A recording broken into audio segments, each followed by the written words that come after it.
We've all seen those big Kickstarter game launches. $250,000, $500,000, $1 million, $4 million. But they didn't just flip on their Kickstarter and raise that amount. They had to invest in their game first and make folks think that their game was high value and worth backing. But how much did that cost? How much do you really have to put in to bring a Kickstarter to life and publish a board game? I'm gonna dive into all of this with numbers. And if you stick around to the end, I'll give you free access to a digital version of our book, Crowdfunded, that walks through the entire process you can use to bring your game to life. Now, when it comes to what kind of investment you're gonna have to make to bring your Kickstarter to life, I wanted to get as precise as possible. So I called up a bunch of my industry experts and friends, took calls with them all week long to figure out what it is that you're actually going to have to plan for when it comes to every category and every step of the journey. I narrowed it down to 9 key cost categories.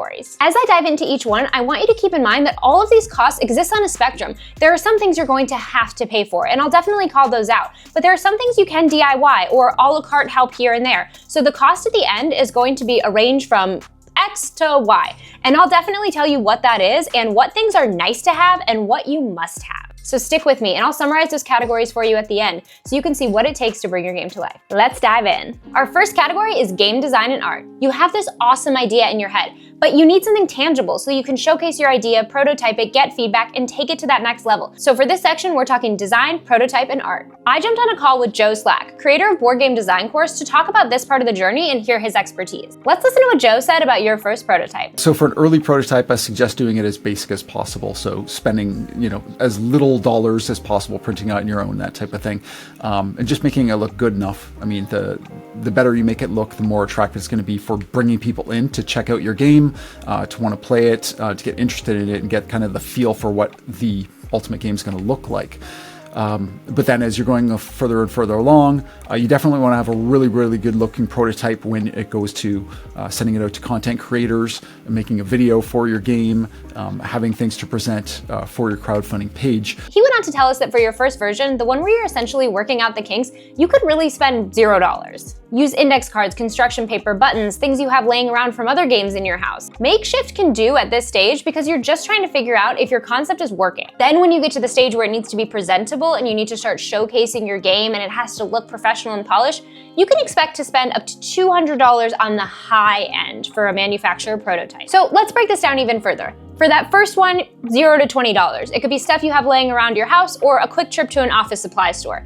Then when you need that more polished product, you could spend up to $200, but probably a little bit less. A simple card game, you can get a prototype for under $20. A board game with regular components like a board, a rule book, meeples, tokens will run you anywhere from $30 to $60. It's really when you get those custom miniatures into play that you get above that $100 mark. Our director of games at Launch Boom, Victor Shu, is a great example of this in action. He's working on his game Hover that he's gonna launch on Kickstarter later this year, and his first prototype was just some index cards and markers that he had laying around the house. Now, he's worked through several versions that he's printed out on paper, worked out his design before he's actually going to a manufacturer to spend money on that polished prototype. But if we're gonna talk about these design costs, we have to talk about art. Once you move on from that DIY prototype phase, you're likely going to need to enlist the help of designers and artists. How much does something as subjective as art cost? Something you might hear me say a little bit, it depends, but I will get you exact figures and ranges. And Joe gave us some more intel on this. Remember, you can DIY any number of these steps.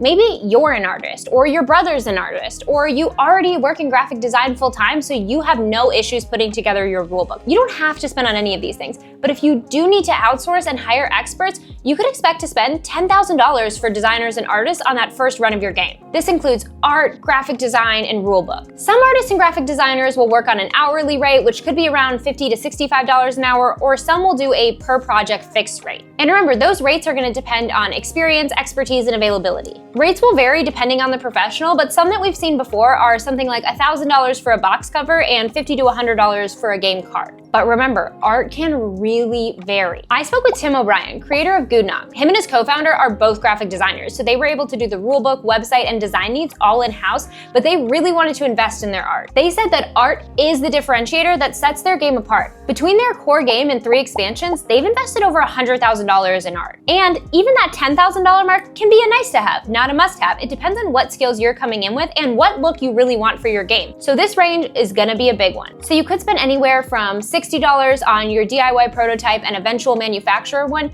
to $10,200 if you're doing a really polished look and hiring out specialists. But regardless of what avenue you take, once you have that prototype, what do you do with it? You get it out in front of people to playtest and get feedback. You could have a $0 playtesting budget. You could have your friends over, go to your local board game cafe. Or you could take a larger budget approach that involves going to conventions, meeting strangers, and getting their feedback on your game. Conventions themselves exist on a spectrum. A convention like Unpub is going to be a $75 badge on the high end, where something like Gen Con can get closer to $300. Travel for these depends on where you're coming from in the country, but assuming you're flying from a few hours away, you're looking at probably spending around $500 to $1,000 in room and board. So if we're completely DIYing, we use office supplies for our original prototype, we go with the basic one from the manufacturer, and we're playtesting at a local board game cafe, and we're maybe using some of our own art and design skills, we could be looking at less than $500 for this art design prototype phase. But if we need to hire out specialists, especially artists, designers, and we decide to travel convention, the high end of this could be around $13,000. So I'm gonna put our range for this between $500 and $13,000. Next up is legal costs. Wait, you need a lawyer to launch a board game? Yes, no, kind of, let's talk about it. Your game is your intellectual property, or your IP, and there are certain steps you need to take to protect that as you go through the publishing process. I sat down with Zach Strebeck, game lawyer extraordinaire. He's known for representing some of the biggest names in the space like Stonemaier, New World, or Game Jolt. And I got the intel from him on everything a game creator could expect to pay in the legal realm while they get ready to launch. Zach gave me categories of costs that you can expect to plan for. Filing your LLC, clearance searches and trademark, and copyright. Now, back to that spectrum. I talked to Zach and got the intel on what it would take to hire a lawyer to do this for you. But these are things that you can go and file on your own, and I'll talk about the difference between those two costs and pros and cons of working with a lawyer for them. Filing your LLC is essentially making your publishing company real in the eyes of the law. Zach said that most folks will do this because it helps limit your personal liability for any legal issues that could come up. The DIY cost for filing an LLC will vary state by state, but on average it's somewhere around $130 for the filing fee. Now for filing an LLC with a lawyer, depending on if there's multiple members, you can expect to pay somewhere between $600 and $1,000. But you are getting a little more with those fees. Zach said that fee includes all agreements between everyone to kind of outline everyone's rights and voting rights and ownership and vesting of their ownership over time. The next thing Zach talked about was clearance searches, which if that's unfamiliar to you, don't worry, you're not alone. I asked him to tell us some more about it. I learned that this is essentially the step before filing your trademark. It's a deep dive that a lawyer does to make sure that nobody else out there ever has used the name that you're wanting to use, and it protects you from anyone else using it in the future. The clearance search, lawyer fees, and trademark filing fees combined are around $1,350 on average. For this stage, if you're DIYing filing the trademark, that's around $350, but that does not include the clearance search, so that would be about an additional $1,000 if you're working for a lawyer, all in putting it at $1,350. Remember, this is not a case where a lawyer would ever work on a contingency basis. These are fees that you're going to be paying them upfront to do the service for you. So if you DIY this stage, you're probably around $500 to $750 depending on which state you're in. But if you hire a lawyer, you're looking closer to $2,350 all in with fees. Let's move on to one of the more daunting categories for folks, manufacturing.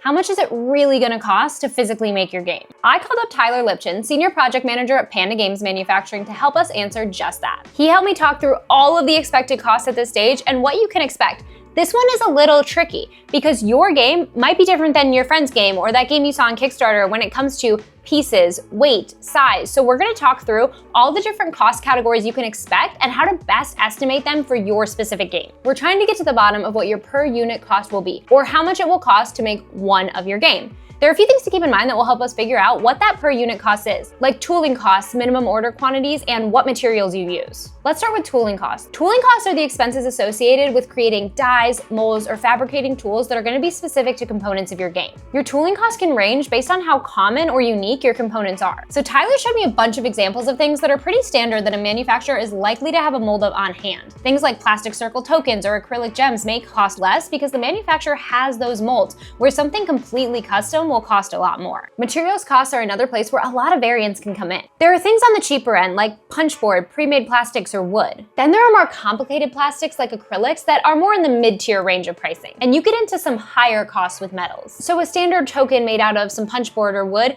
that's not gonna run you a huge bill. But a custom minifigure made out of steel, that could run you a base cost of $5,000 just to get it started. Now we need to figure out what our minimum order is. Let's kick it over to Tyler to hear him break down what exactly that means. So minimum order quantity, or MOQ, that's the minimum number of units that a manufacturer will produce for mass production. And it usually runs around 2,000 units. So to make sure that cost of setup is worth it, most manufacturers will have an MOQ usually around 2,000 units. And then we get your per unit cost. This is the total expense of producing a single unit or a product. It's calculated by dividing the total production cost by the number of units produced. The total product cost is your tooling cost plus your materials cost plus any setup costs divided by your order quantity. And I obviously don't know your exact materials, molds, custom things that you might have to your game, but there are some ways that as you're watching, you can get at least a rough estimate for what these costs could be for you. The best way is to speak directly to a manufacturer to get an estimate or use one of the pricing estimator tools on their website.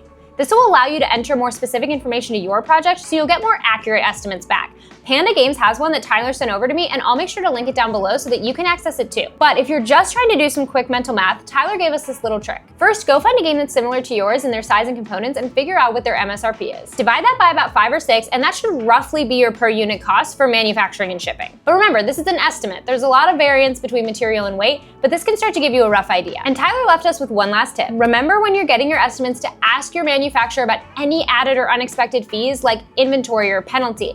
What if something doesn't go out and it ends up staying in the warehouse? Is that going to cost more for you? It's always worth asking. So I don't have an exact figure to conclude this one with because that will depend on your specific game. But we did go over tools, formulas, and ways to get to what that cost will be. And remember, this isn't exactly a stage where you can DIY. So these are costs that you're definitely going to want to plan for. Our next category is marketing, a necessary step to get eyes and eventually players to your game. But how much do you invest in marketing? How are people going to find out about you? And how much should you invest to make sure that they do? For the purpose of this category, we'll be talking about different marketing costs you can expect, like website hosting fees for your landing page, photography, video, campaign page design, face-to-face marketing, and influencers. And we're back to a category where some of these things you can DIY, some of them you can a la carte, maybe pay for some services but not others. Some of these are must-haves, some are nice-to-haves. Let's talk it over. We'll start with website hosting fees. There are a lot of options for hosting your website, like Wix, Shopify, or LaunchKit. If you're looking to totally DIY your landing page, bare bones, you're gonna have to pay what's called a hosting fee. This will be a fee paid to Wix or Shopify that allows you to host your domain on their site. This is gonna be anywhere from $30 to $150 depending on the package that you choose. And there's also more custom funnel builders out there specific to crowdfunding, like LaunchKit. LaunchKit is a part of Launchboom's consulting services, which I'll talk more about when we get to the campaign management system because the cost will be more included there. These options offer good framework, but what about the things that bring your page to life, like photos, videos, design, and copywriting? I sat down with crowdfunding video expert Ori Kagan to get all of his expertise. When talking about the importance of video,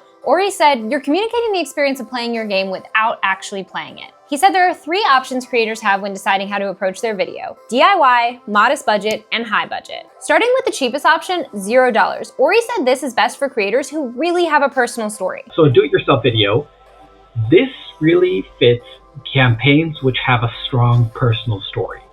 So if you as a creator feel like you have something that you want to tell that is inherently connected to who you are and what you did to bring this game to life, you might want to think about this video. Then there's modest budget. Ori described this as more of a DIY plus situation. Maybe you're bringing your friends over to play, you're calling your buddy who you know has a video camera and knows how to edit.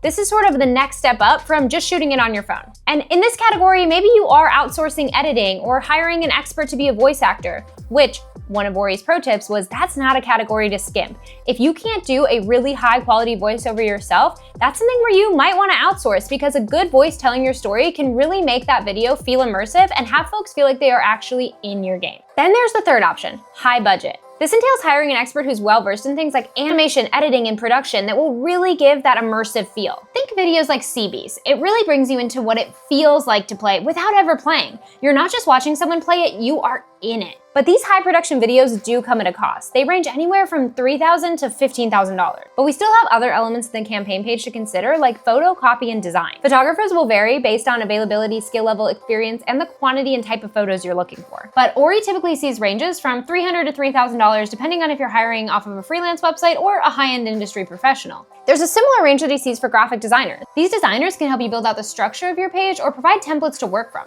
Templates from a freelancer might run you a few $100s, where a campaign page specialist doing it for you would be more like a few thousand. Images and video are so important for telling your story visually, but what you say on your page matters too. You also can enlist support on the copy of your page, and a professional copywriter will typically charge between $1,000 and $1,500 for the full page. Ori pointed out that investing in professionals at this step can save you some time and money later. The assets that you're getting, like images, video, and copy, can be repurposed for your paid advertisements and other places that you need to share creative. What about face-to-face marketing?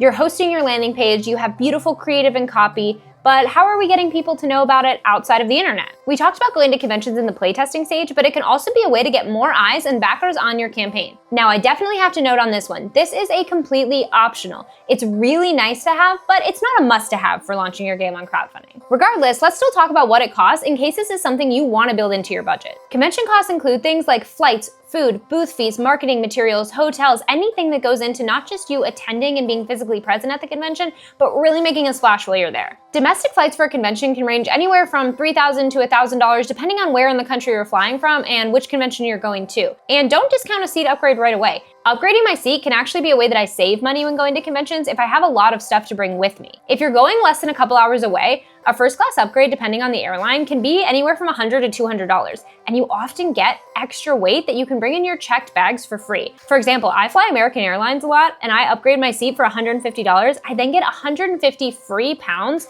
to bring on my checked baggage. This saves me so much money in shipping my marketing materials because I can pack everything down into those suitcases and travel right with it. When it comes to hotels, you'll definitely pay less if you book early and typically book through the convention. They have select hotels, kind of like a wedding who has a block of hotels. The convention works with hotels around them so that you can have access to event rates. For US conventions like PAX, Gen Con, Origin, I typically see things between $200 and $300 a night. And convention food can be expensive. This is another thing that can be as cheap or as much as you want it to make. You can take the DIY PB&J approach, or if you're dining out, I would budget a $75 per diem or amount per day per person that you're bringing. If you're planning on boothing, remember to apply early and plan to make a splash. There's nothing more uninspiring than having a really bare booth trying to tell the story of your game. For the purpose of these costs, I'm breaking down a really basic 10 by 10 booth. You definitely can go bigger both in space and cost if you really want. For domestic conventions, a basic 10 by 10 booth can range anywhere from $1,000 to $3,000, and you usually get 2 to 3 badges with that booth, which sometimes 2 to 3 people isn't enough to run it all weekend, especially if you're doing more of a demo of your game. So you might have to negotiate more badges into the cost of your booth contract or plan to buy more. Now you have to fill your booth up with something. Furniture rentals can range from $150 a day for a couple chairs to a couple $1,000s for a rug. This furniture is charged per item per day and is usually done through a website called Fern. You can actually go on there and see what they charge. Not every convention has every item available, but it'll give you a general idea of what you can populate your booth with and how much that's going to cost you for the entire convention. It might be tempting to say, I'm just gonna buy my own chairs and rug, but remember, if you do that, you are responsible for getting them to and from the convention, which that can incur you a lot of shipping costs. And then there's signage. What's gonna be up and around you? A typical 10 by 8 sign, which is what you're buying for these booths, is usually around $300 to $500 depending on if it's one-sided, double-sided, and how many colors are on it. It's probably best to budget for 2 of them because often you're in a space where you might be in a corner or really want to create that immersive feel. Then there's all those miscellaneous expenses like tabletop signs, giveaways, t-shirts for your staff. I would put $500 to $1,000 in this contingency miscellaneous budget. Remember, this is for a more modest, minimal setup at a convention. When you see those giant displays when you first walk into the convention center, sometimes those companies are spending up to $150,000 to really bring that to life. Influencer marketing is another great way to bring more eyes to your campaign. But again, this is a nice to have, definitely not in the must to have category. But in case it's something you want, I'm gonna break down the cost. I met up with Jamie and Adam who run Tabletop Vibes. They're a social media outlet focused on doing just that, getting your game out in front of others. They've worked with dozens of creators providing UGC game reviews and reported that most packages range anywhere from $100 to $1,000, and what you get in that range can vary. It could be anything from a story and a grid post to a full in-depth review across channels. One of their pieces of advice when deciding if you want to DIY your social media completely or potentially work with some experts is to really consider how long content creation takes. You don't just flip on your phone and find the perfect angle of your game, all those close-up shots that tell the story. It is a true investment of time to do it. And so sometimes hiring somebody, even if it's a few $100s, can save you tons of time. Getting just the right angles and lighting can be a pain and take hours, so hiring someone versed in doing that might be a time saver later on. Once you've paid your influencer, you'll typically work with them on communicating your vision, sending them a prototype, and going back and forth on edits until you have something that you're both happy with. In most cases, they'll film, edit, and distribute that final product across their channels. Phew, that was a hefty section, and one that leaves us with a big range depending on how much or how little you want to DIY. So let's recap, because depending on how confident you are in your creative skills, this could be a really big money saving area for you, or if that's not your area of expertise, this could be a category where you need to plan for some more costs. For your landing page, campaign page, and associated assets, you can expect to spend anywhere from $0 to $19,500, which seems like a big range. But remember, everybody's different. Maybe you're a skilled photographer, but you need some help with copy, or you're an excellent writer, but have no idea how to edit a video. Not every cost has to apply to you, and just because you're gonna do some things on your own doesn't mean you have to do all of them on your own. And if you want to add in that face-to-face marketing, that could be another $4,000 to $10,000. And influencer marketing, another $100 to $1,000. So marketing could cost you a goose egg, or it could cost you $32,000, but it's likely going to be somewhere in that range. And if you're able to DIY some things, you can probably get in on the lower end of that range and do your marketing for under $10,000. Now we're on to our next category, paid advertisements. For most creators, paid advertisements are going to be a critical part of their campaign success. I'm talking about meta ads, a tried and true way to get eyes on your campaign. For this section, I spoke over email with Chen, program manager for games and comics at Jellup, and Maria Dutton, game launch director at LaunchBoom. And I asked them, how much should a creator be spending on paid ads for their game? Can you DIY this part? And what does it cost to get someone to do it for you? Maria said, not every campaign is the same. We've had creators do far above a 5 times ROAS. Botany, for example, within the first week was seeing a 12 times ROAS, which makes it clear it's super important to spend a portion of your campaign and budget doing some testing. That's a lot of numbers and percentages. Let's look at an example in action with Botany. Creators at Botany, Dusty and Amy started slow and spent $5,000 to collect some emails before they launched. Well, 4,407 people signed up. These were great results, so they increased their budget to $13,000, and then their list grew to 8,700. Then it was time to launch. On that first day, they made $105,965, mostly from that email list. With such crazy returns, they turned on ads again, spending $400 and making $4,200, which is a 10.5 return on investment, making it a no-brainer to keep spending. And that's what they did. They spent $112,000 during the live campaign. And so what was their total ad spend? $125,000. But they didn't just decide they were going to spend $125,000 before they launched. They tested intentionally, paid attention to their numbers, and scaled accordingly. They spent money when they made money, and because of that, they raised $1,057,307. Ads are a little complex, and not everybody feels equipped to manage them themselves. To work with a company like Jellup or a professional ads manager, they charge a commission of approximately 15% of pledges that they bring to you. I asked Chen what he thinks about DIYing it, and he said, in terms of DIY in this category, paid ads is a bit of its own beast. He offered up, Facebook Ads Manager is fairly Byzantine, and the policies change all the time. I'm not so haughty to say it's impossible to do it yourself, but our previous experience means we have the best performing targeting and strategies already dialed in, and our team is focused on ads, so we're always on top of whatever new paradigm shifts come our way. You could try to do it yourself, which would be spending way more time for performance that isn't quite as good as ours and that you'll have to upkeep every day for the campaign. Or you could leave it up to experts like us and focus on more of the fun stuff like working with influencers or interacting with your fans. So what do all those numbers and percentages actually mean for what you're gonna spend on paid ads? Well, that kind of depends on what you want to raise. But let's say that you want to raise $100,000 on your Kickstarter campaign. You should be budgeting at least $20,000 for your paid advertisements, or about 20% of your raise. There are 3 main platforms where you can launch your game: Kickstarter, GameFound, and BackerKit. And all of them have what we'll call platform or payment processing fees. So let's break down what those fees are and what of your budget is gonna go back to the platform that you're launching on. All 3 of these platforms have an all or nothing rule, meaning if you don't reach your goal, no funds are taken from the backer and given to the creator. If the campaign does fund, then these fees are taken from the creator's credit card when the campaign ends. Now, the fees they charge you, the creator, are all basically the same. Here's the table breaking it down. Each charge a 5% platform fee on any funds raised. That's how the platforms make money. Then their payment processors take 3% plus 30 cents per pledge, or 20 cents if you're on GameFound. Also on Kickstarter, if a pledge is under $10, then there's a discounted micro pledge fee of 5% plus 8 cents per pledge.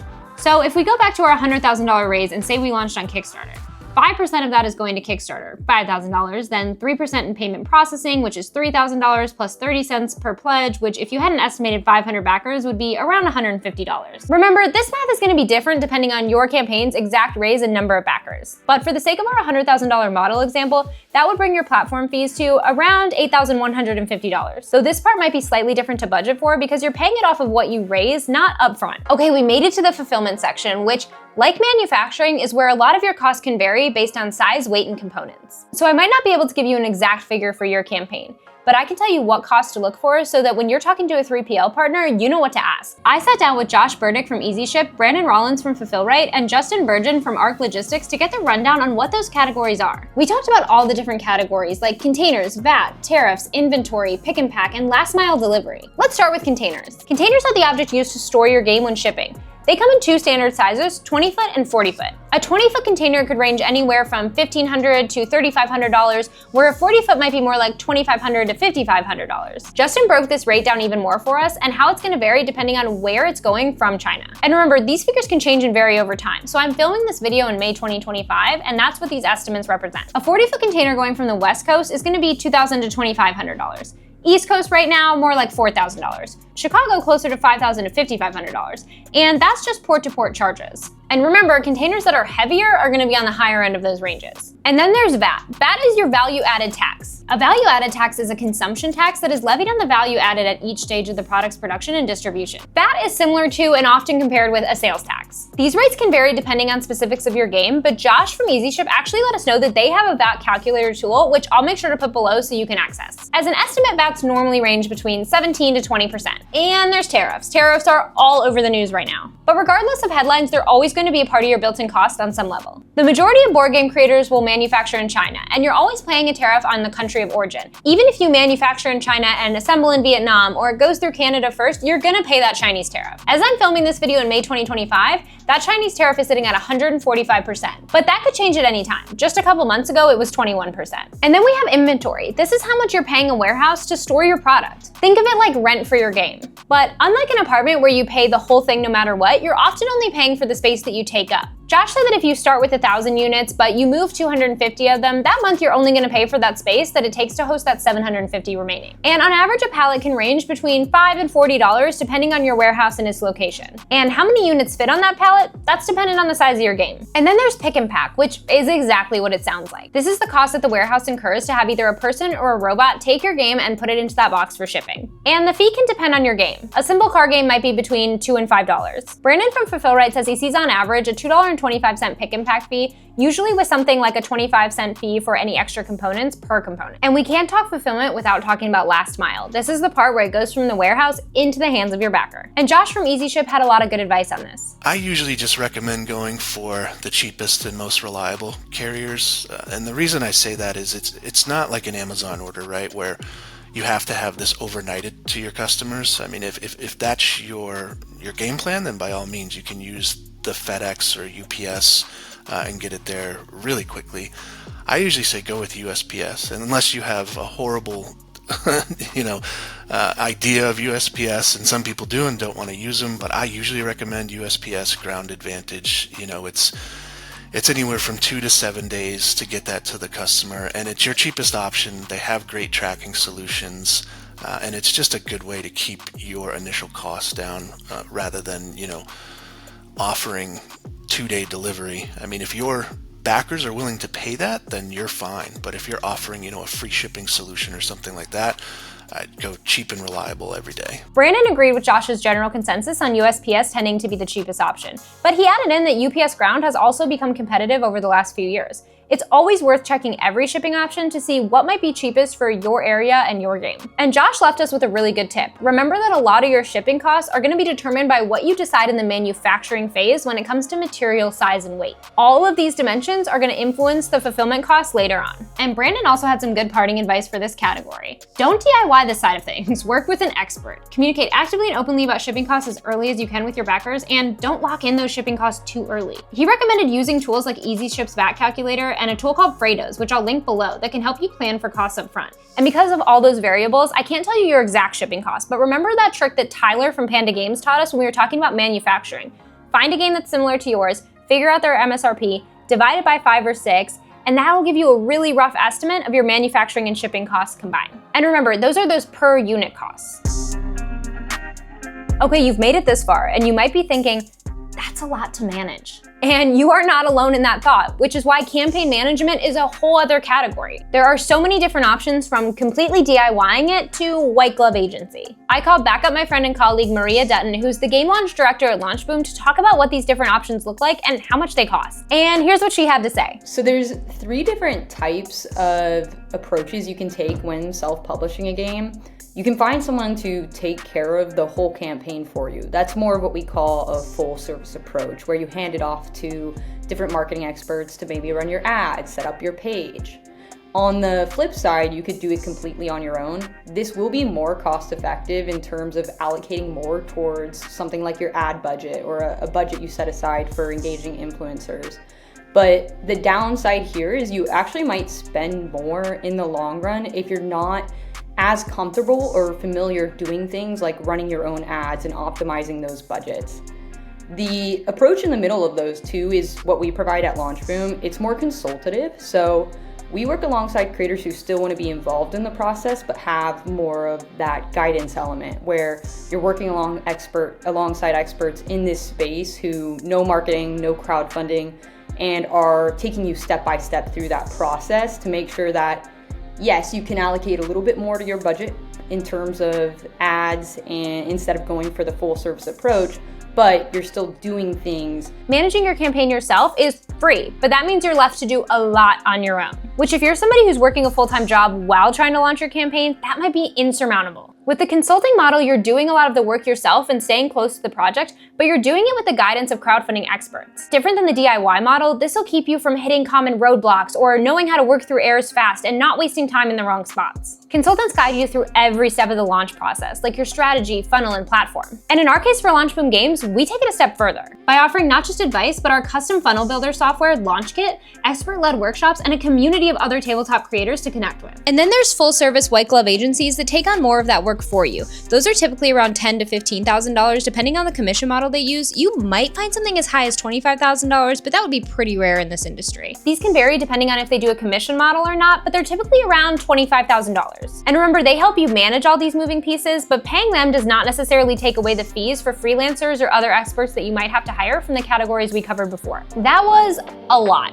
In most categories, there's a way to work with some experts and DIY some of it, or there's a way to be totally hands-off and hire the expert. But then there are categories that are totally unavoidable costs, like manufacturing and fulfillment and platform fees. However, those costs are super variable depending on the size, weight, dimensions, and goals of your campaign. So let's go back to our original question. How much does it cost to publish a game and launch on Kickstarter? Well, we end up with a spectrum. If you go back and add up everything that I listed as a white glove option, it comes out to around $98,625, and that's not including your manufacturing and shipping fees. That's design, art, legal, marketing, advertising and promotions, and campaign management. But remember, one of the coolest parts of Kickstarter or launching on crowdfunding in general is that you can DIY part of it and really bring your idea to life, even if you're not somebody coming in with a $100,000 budget. You could do something like hire a consultant for $4,000 and maybe use your iPhone for photography and your own design skills, but maybe spend a little bit of money on your artist. And then you're reserving some money for advertisement, but you're DIYing that and not hiring an expert. You could spend more like